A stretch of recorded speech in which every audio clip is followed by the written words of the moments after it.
J'ai juré sur l'autel de Dieu de dire la vérité. Moi, j'ai juré sur l'autel de Dieu l'intégrité. Moi, j'ai juré sur l'autel de Dieu de conduire mon peuple, pas en tant que président, mais parmi les leaders, en tant qu'homme de foi et homme de conviction. Je l'ai commencé dans ma verte jeunesse. J'ai connu toutes sortes de tortures, vous qui avez peur de la mort, vous qui avez peur de sortir. Je n'avais pas les armes. Mais le délégué général à la Sûreté nationale, Pierre Milomodio, il envoyait m'arrêter. On me tabassait parce que je dénonçais. On partait m'enfermer. Mais est-ce que cela m'a empêché de continuer à parler? Je venais avec des bourses et tout et tout. Moi, j'ai eu toutes les propositions. Je pouvais changer de veste dans les moments les plus difficiles, après 14 arrestations, plus la prison, plus des bastonnades. Et même quand on m'a coupé les vivres, vous vous rendez compte, suspendu, interdit d'exercer la profession de journaliste. Sortant de prison, c'est M. Jean-Marie Atangmabara qui m'avait appelé. Je vous ai déjà raconté ça plusieurs fois. À 2 reprises, je me suis retrouvé dans son domicile. Il m'a bien proposé de faire quelque chose pour regagner bel et bien ce gouvernement ou aider le gouvernement. Il m'a intimidé. Mais dans mes moments, alors que je sortais de prison, je n'ai pas accepté devant la force de cet homme qui pouvait me tuer là. J'étais chez lui, il était 22 h le dernier jour. Et je suis parti de là. Il était plus de minuit. Et sa maison était bouclée par les gendarmes. Mais j'ai eu à dresser ma tête et lui dire non. Je n'ai jamais trahi le peuple. Je n'ai jamais trahi le combat. Moi, j'ai pour le Bingono. Je vous ai dit, et tous mes collègues peuvent le confirmer, que la première dame m'appelait. Et lorsque sa mère m'a agressé, je revenais de l'enterrement avec mes journalistes. D'un de mes confrères, Chris Magic. Et elle écoutait d'ailleurs Chris Magic. Nous nous sommes assis au Sintra. À peine on voulait prendre un rafraîchissant, la mère de la première dame, Maman Rosette, est entrée. Elle était furieuse. Elle a pris la table, plus la bouteille. Elle a balancé la table sur moi. Elle a pris la bouteille. J'ai juste eu un réflexe, sinon je serais mort. La bouteille est partie se fracasser à côté. Elle était avec ses gardes du corps.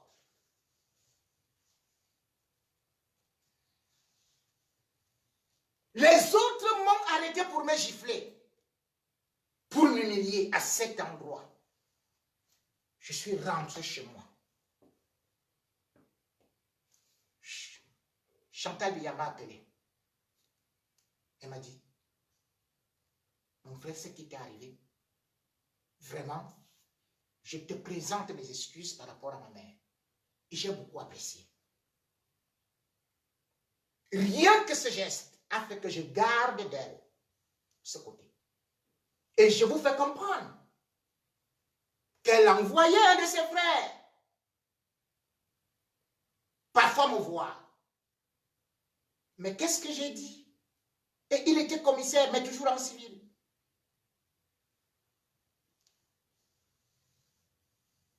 Christiane Ba, je peux déjà prononcer son nom, parce qu'elle est décédée.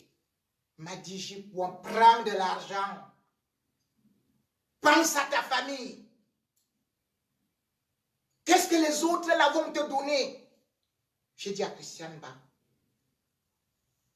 je suis issue d'une famille pauvre. Mais je préfère mourir pauvre parce que j'ai une mission sacerdotale, quitte à me sacrifier.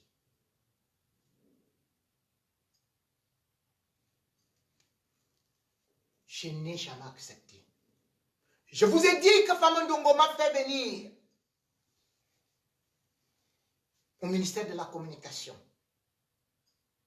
Que les professeurs Zogo et consorts que vous voyez là m'ont vu. Je regardais l'argent, je regardais là où je dois signer. Je n'ai jamais pris.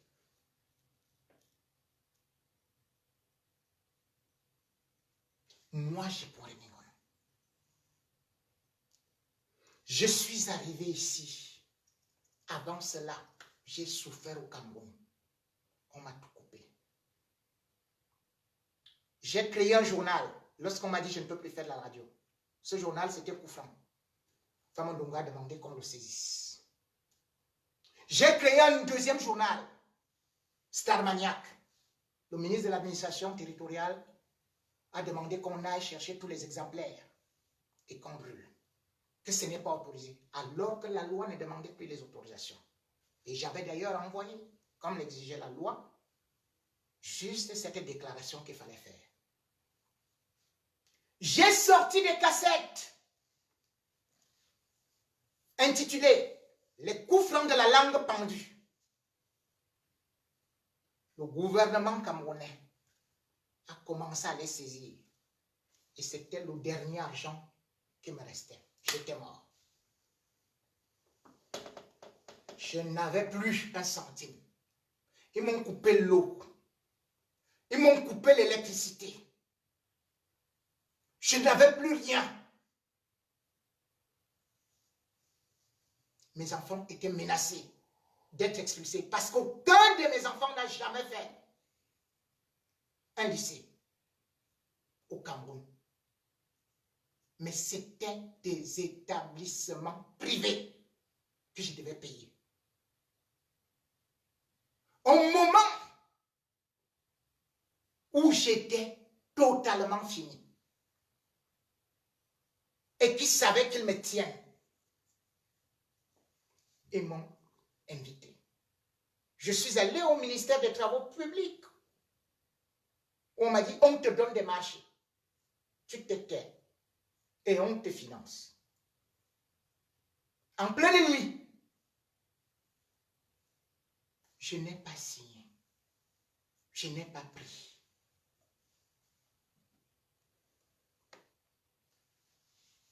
Monsieur Moukbelinga m'a proposé.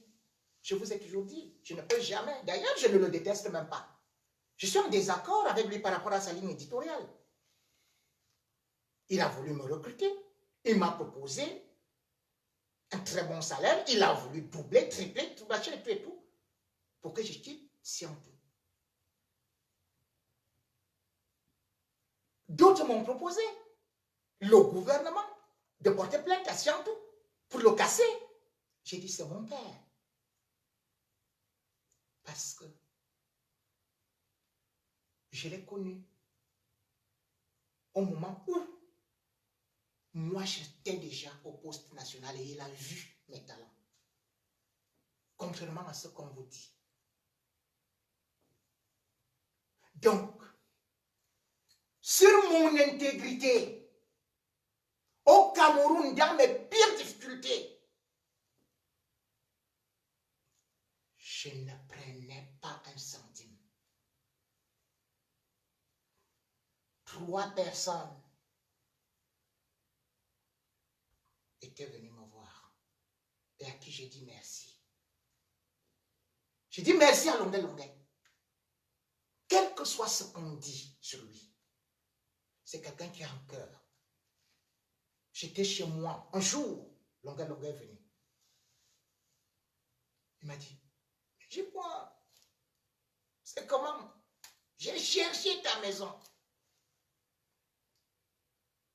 Vraiment, je venais voir comment vont les enfants et tout et tout.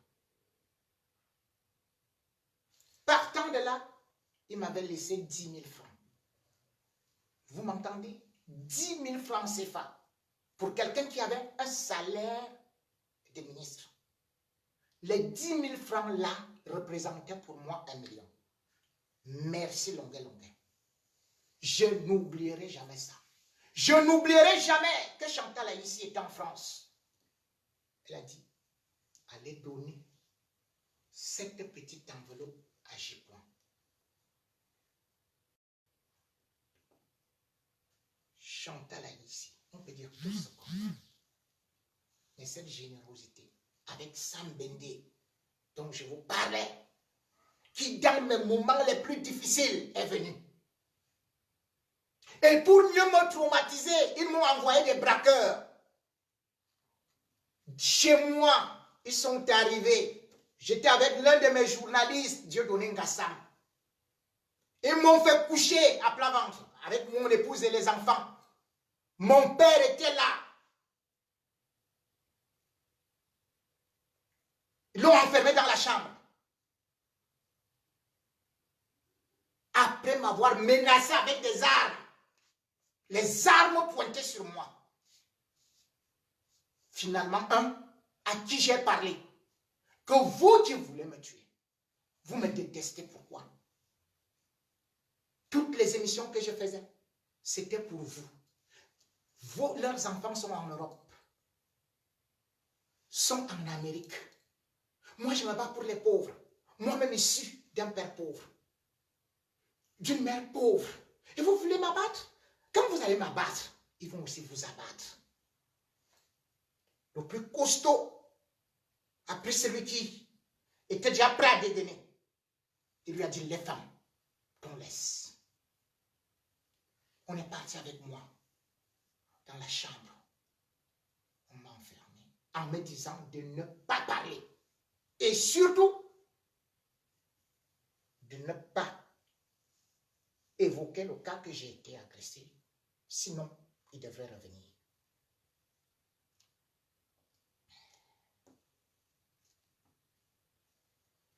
Je n'ai pas cédé. Le commissaire Kabila est venu me tendre une embuscade à Paquita, au carrefour Paquita, alors que je recevais Claudiciard, qui venait de la France. Et lorsque j'ai fini un petit dîner avec lui dans un restaurant, avenue Kennedy, moi je ne savais pas que celui qu'on appelait le commissaire Kabila, qui avait déjà tué plein de gens à l'Est, et qui était commissaire central. Il était commissaire au commissariat central de Yaoundé. Et il était en civil. J'avais pris un taxi, j'avais laissé ma voiture. Croyant les s'aimer. Ils sont venus. J'étais avec l'un de mes animateurs, heureusement. Il demande le contrôle. J'avais sorti des papiers et tout et tout. Et même pas moi. Il demande le contrôle au taximan. Présentez-vous et tout et tout.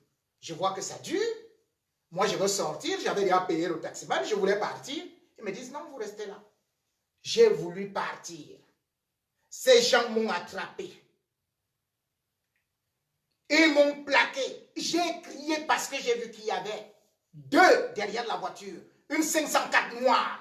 C'est ce soir-là qu'on devait me tuer. Mais ça a mal tourné parce qu'il y avait des témoins et que Paquita, en bas, les gens ont suivi mon agression. Ils m'ont tapé dans la voiture. Ils m'ont déshabillé. Et ils ont fait le tour de Yaoundé avec moi, ne sachant comment ils devaient faire. Jusqu'à ce que l'autre a dit, c'est pas bon. dans la voiture. Il a dit, c'est pas bon. Parce qu'il a vu qu'il y avait des témoins. Et il s'est dit, certainement, on a vu la plaque d'immatriculation. C'est comme ça qu'ils repartent avec moi au commissariat, en cellule. Je suis arrivé, je ne marchais plus. On m'a jeté en cellule avec les plus grands criminels qui étaient là devant moi. Lorsque j'arrive, ils disent que faites de lui ce que vous voulez. Ils me demandent tout de suite de donner les frais de cellule. Déjà, il n'y avait rien sur moi et tout. Puis, je commence à parler comme même. Vous ne voyez pas que je suis déjà mort? Je suis mort, laissez-moi là. Et on voit comment est-ce que je suis en train de m'écouler. Il essaie de me secourir. Et puis, il dit, mais on dirait que je connais cette voix. Et tout et tout. Puis, il commence à me masser. Il commence à me masser. C'est comme ça que le matin, la radio annonce que le directeur a été enlevé, le chef de chaîne. Et c'est comme ça que ce n'est que grâce à ça qu'ils ont décidé de faire que je sois libéré.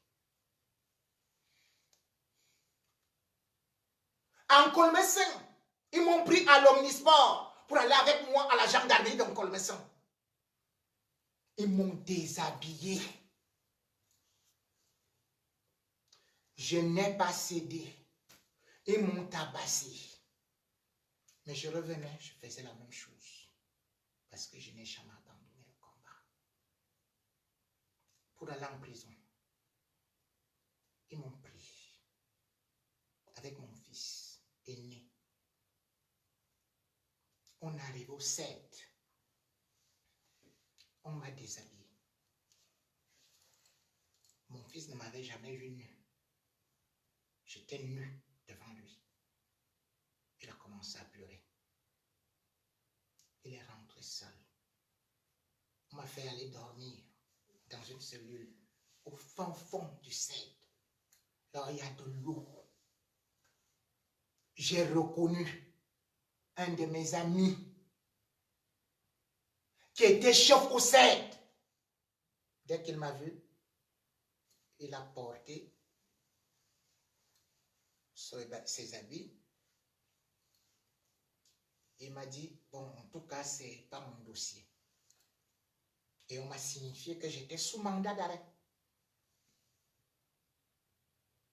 C'est comme ça que je suis allé en prison.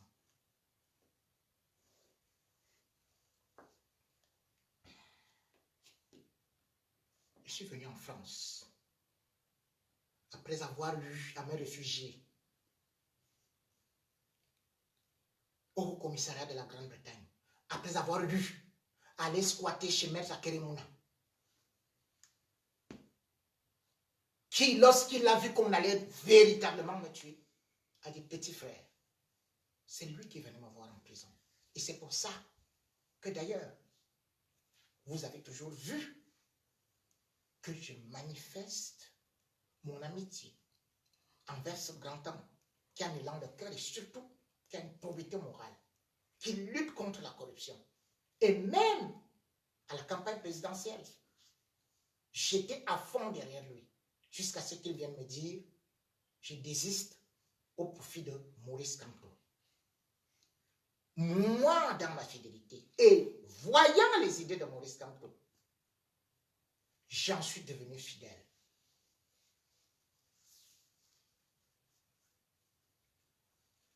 C'est pour vous dire que dans mes pires difficultés, un lépreux peut m'aider, un artiste peut m'aider, un frère peut m'aider,